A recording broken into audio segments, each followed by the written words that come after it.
अगर आप भी चाहते हैं विकास बवाली ऑफिशियल का गाना सबसे पहले आप तक पहुंचे, तो इस चैनल को सब्सक्राइब करें और बेल आइकन दबाना ना भूलें। ये सखी लोग है सुनना ना है। अरे मोटकोर खना जाता अरे लोग गाना नइखी गावत। अरे गोना रे हई तो जब से पूजवा के बियाह भइल बानी तब से गाना गाना ये बंद कर देले बिया। अरे गोना रे सखी गोना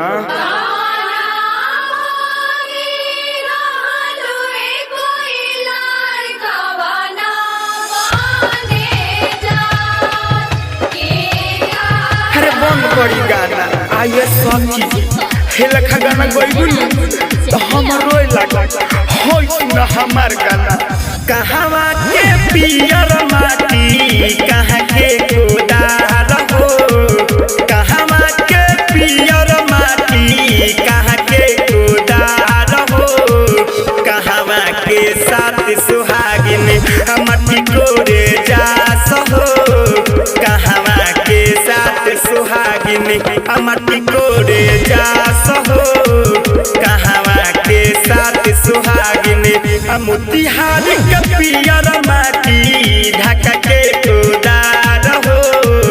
शिवहर के पियर माटी ढाका के गोदार हो, पिपरा के साथ सुहागिन मट्टी कोरे जास हो, बेटिया के साथ सुहागिन मट्टी कोरे जास हो,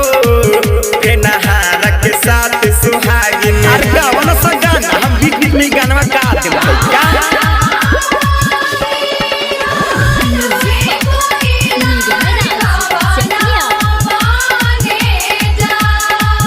माटी के कोरिया कोरी भरली दौड़वा हो,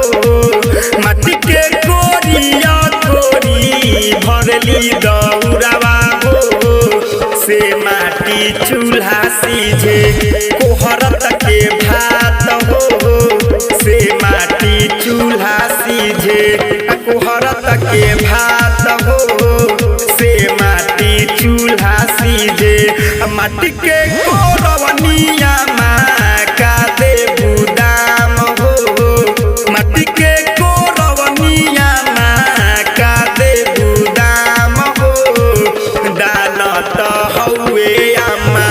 अनेक जोग व्यवहार हो, डालत हौवे गे अम्मा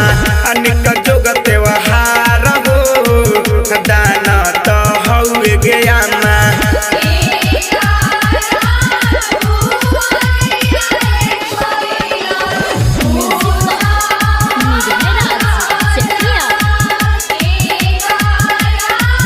तोहरा के देबोग बेटी दान भर सुनवा हो, तोहरा के देबोग बेटी दान भर सुनवा हो, पहुना के देबोग बेटी चढ़नी के घोड़ावा हो, पहुना के देबोग बेटी चढ़नी के घोड़ावा हो, पहुना के देबोग बेटी राजा नितेश गीतिया खूबे सुनावे हो, विकास बवाली सतीश गीतिया बनावे हो, इहे गीतिया संदेश लिखले खूबे सजाई हो, इहे गीतिया पर धुमन लिखले खूबे सजाई हो,